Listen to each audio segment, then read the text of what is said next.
Imos falar agora de música, dunha apaixoada da música. Era difícil que non o fora porque xa un ano antes de que ela nacera, seus pais mercaranlle un piano. Ela é de Aguiño, de Ribeira, é doutora en musicoloxía e tamén Estíbaliz Santamaría, mestra en educación musical. Entre outras moitas cousas, Estíbaliz, que tal? Moi bons días. Estás traballando dunha maneira moi intensa e con moito éxito nun proxecto que está ben sellado coa Casa da Troia de aquí de Santiago. Contanos.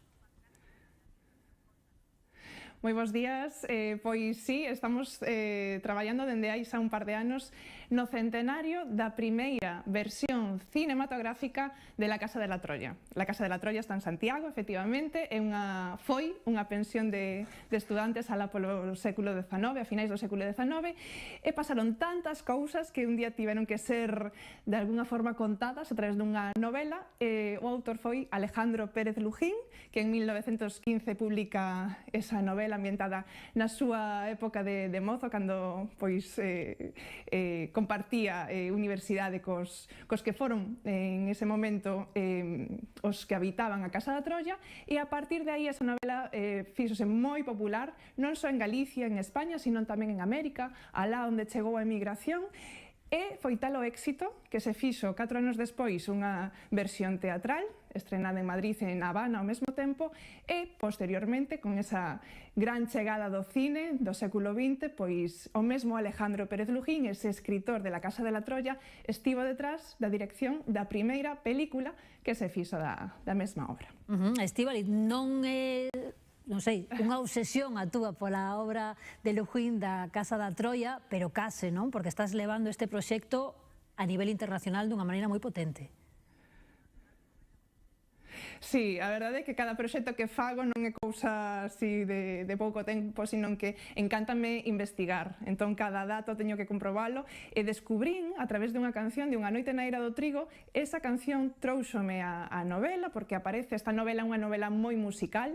Entón, non só esta canción, sino outras que foron moi populares na época aparecen reflexadas en esta novela, aparecerán tamén na película. Entón, pois, bueno, a partir de aí descubrín un fenómeno. Esta foi unha superproducción, unha película que non só se centra en Santiago de Compostela, si ben é a cidade protagonista, esa pensión na Rúa da Troia, senón que tamén como os personaxes eran de distintas zonas de Galicia, dende Coruña ata Vigo, pois o mesmo Lujín decide desplegar todos os medios posibles para poder ser o máis fiel a novela da mellor forma posible. Entón, el percorre Galicia, a costa, mellor dito, dende Coruña ata Vigo, e agora estamos en Padrón, porque a Padrón chega ni máis ni menos que o protagonista en tren, e ao tren se subiron ca cámara, e hai un segredo por aí para desvelar a todos os que queiran aquí na Fundación Camilo José Cela en Padrón, que é a sede que está pois albergando este verán a exposición La Casa de la Troya,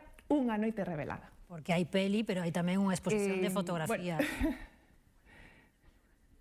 Exacto, empezamos a traballar ca película, é unha película muda, así que seguindo esos rastros musicais recreamos unha banda sonora, e foi un encargo que lle fixen a Brais González, que é un compositor de Vigo, tomando como referencia non só a novela en sí e a película, sino tamén a prensa, donde se proxectaba a película no ano 25, que músicos interpretaban e que interpretaban, non? Cal era o repertorio para esas 2 horas que dura a película, así que buscando todos eses fíos, toda a maior información posible, pois seguimos creando unha nova banda sonora, tomando esas referencias, e que foi a cargo de Brais González, que dirixe tamén o grupo Kasperbeck, e son eles, pois, en este periplo que estamos facendo por este centenario, que neles lle poñen música ao visionado.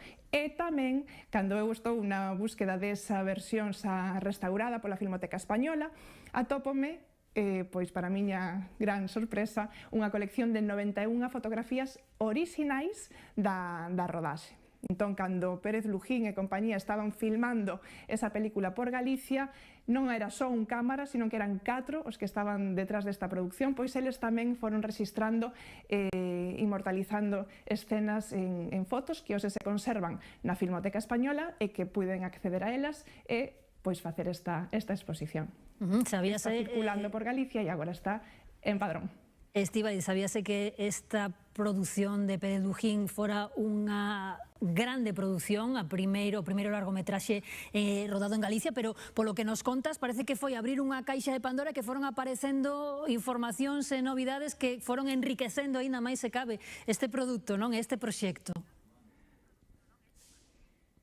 Sí, sabíamos pois que era unha superproducción, é unha película pois que obviamente xa foi restaurada no seu día, o sea que temos a gran sorte de que se conserva, porque non todas as películas dos anos 20 se conservan a día de hoxe, solo temos referencias. Entón, esta película, temos a película, pero temos moitísima información. Pérez Lujín era escritor, era periodista, era xornalista, ele estaba moi en contacto cos directores de prensa, por exemplo, do ABC en Madrid, que dirixían tamén a revista Blanco y Negro, era a revista de moda das máis populares nos anos 20, e aí lle dedicaban páxinas a promocionar e anunciar esa chegada de La Casa de la Troya ao cine. Tal foi o éxito aquí en España, en xeral, que ese éxito no mesmo ano 25 chega a América. E cando falo de América non só falo pois de Cuba, Argentina, onde chegaba principalmente a emigración galega, sino tamén outro destino onde tamén chegábamos, que era Estados Unidos.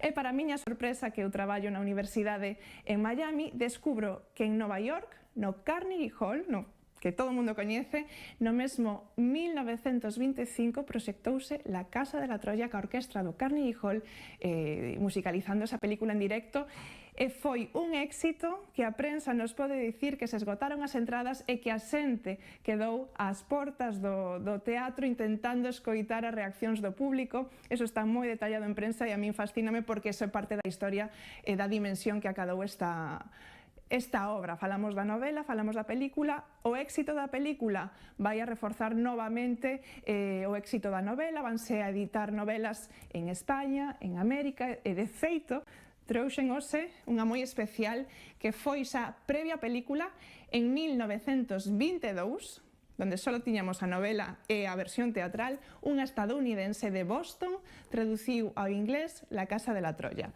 The House of Troy. Eu teño un exemplar que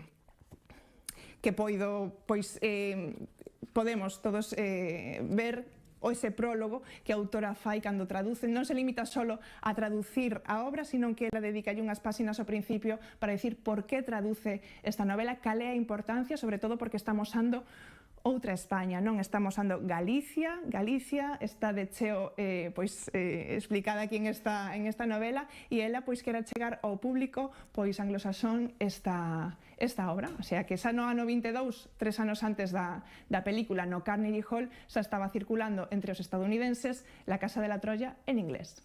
Estíbaliz, doutora en musicoloxía, apaixoada da musicoloxía, da música e de toda a obra polo que vemos de Pérez Dujín. Moitísimas grazas por este percorrido guiado pola súa traxectoria e pola historia da Casa da Troya. Moitísimos éxitos, a seguir traballando. Moitas grazas por atender a chamada do Bos Días.